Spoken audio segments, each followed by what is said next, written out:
What's up, RC people? Tony here, CCxRC, and we've got a micro unboxing for you. A Blade Inductrix FPV. It's the bind and fly version. As you can see here, it's a tiny, cute little quadcopter. And this is actually a re-unboxing because my wife picked this up for me at our favorite hobby store, Debbie's RC World, and gave this to me for Christmas, which was really awesome. And so I've already had it out. Like any Christmas present, you rip it open and you play with it. So I've had this out. I've flown it a lot since I got it because it's just so much fun. I couldn't believe how much fun it actually was. And I'll show you my whole rig and my setup. But I'm going to show you first of all what you get in the packaging when you unbox this. So let's get the camera flipped around and let's take a look at the Blade Inductrix. Alright, so as you can see here, it costs $99 for this little guy, which seems like a lot until you realize what you get with this thing as far as the functionality and just the way that it flies. It's just head and shoulders above most of the other micro quads that you see like this. So you get a whole stack of kindling for your nice Christmas fire, and a battery and a charger. So you can see in here it's an eFlight USB LiPo charger. You just plug it into your iPhone or Android charger, and or your computer. You can do that as well if you want, but I don't. I use my iPhone charger. And you get this battery. It's a 1S 3.7 volt 200 milliamp hour battery. It's super cute, and I bought a bunch of these already.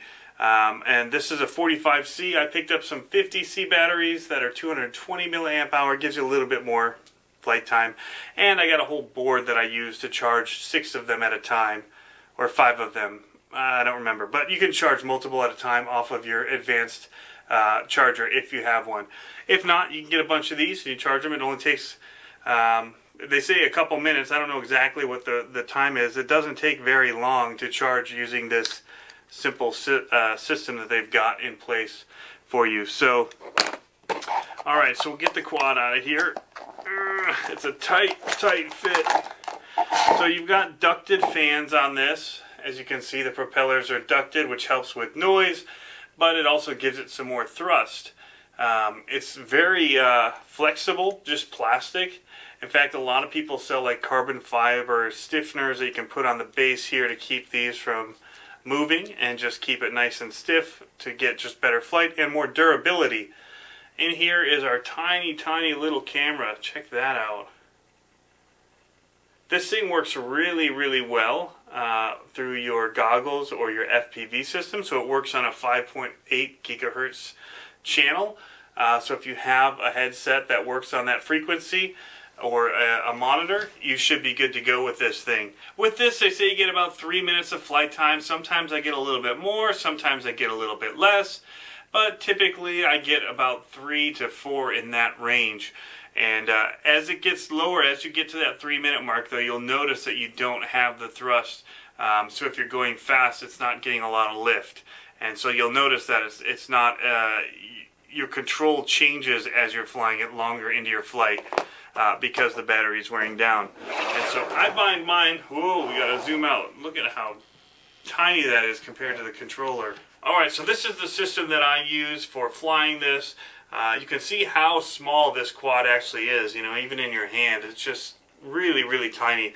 But I got the bind and fly version because it works with most of these Spektrum Air controllers. And so I had the DX6, and that's what I'm using to control this. It was really easy to pair up with it. It's all listed in their booklet how to do it.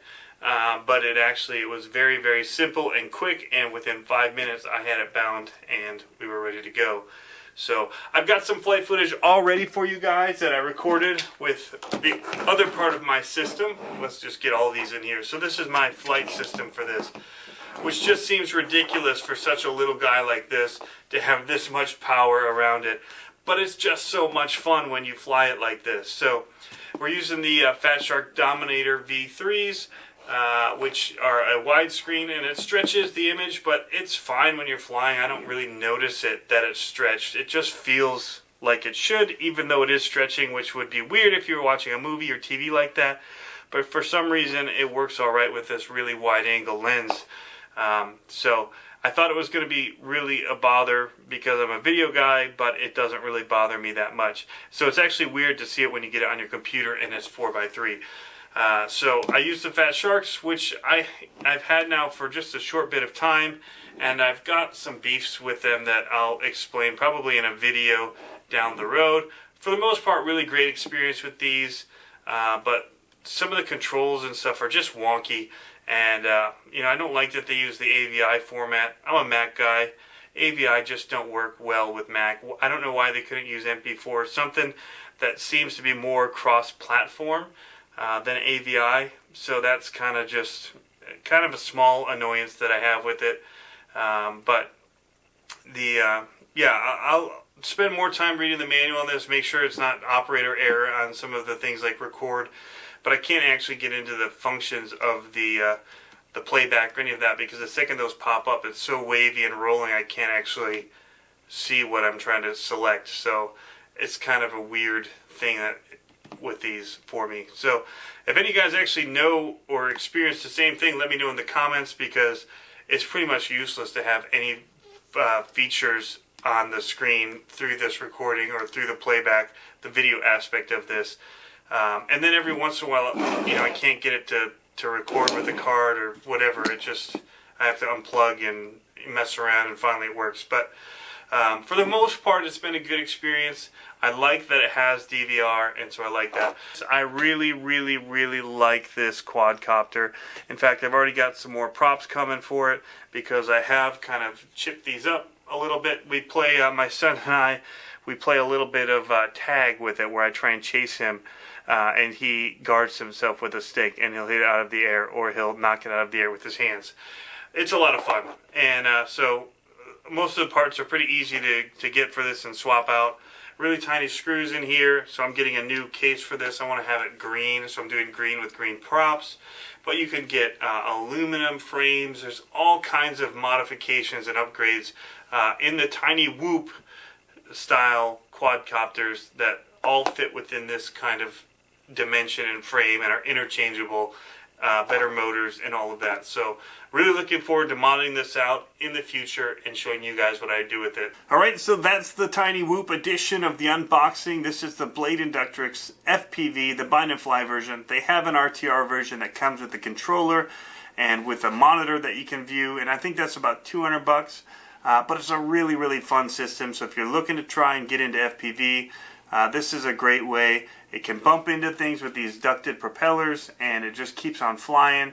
It can take a beating. I've crashed this thing so hard, so many times, and it just, you flip it over and keep flying with it. So if you're looking to get into this, and you're willing to spend a little bit of money to get something that flies better than some of the toy grade ones, this thing handles really well, and I highly recommend it. The FPV is fantastic in it, and it's much more along the lines of what you'll be doing if you want to get into some of the bigger FPV systems. So anyway, that's kind of my look at this.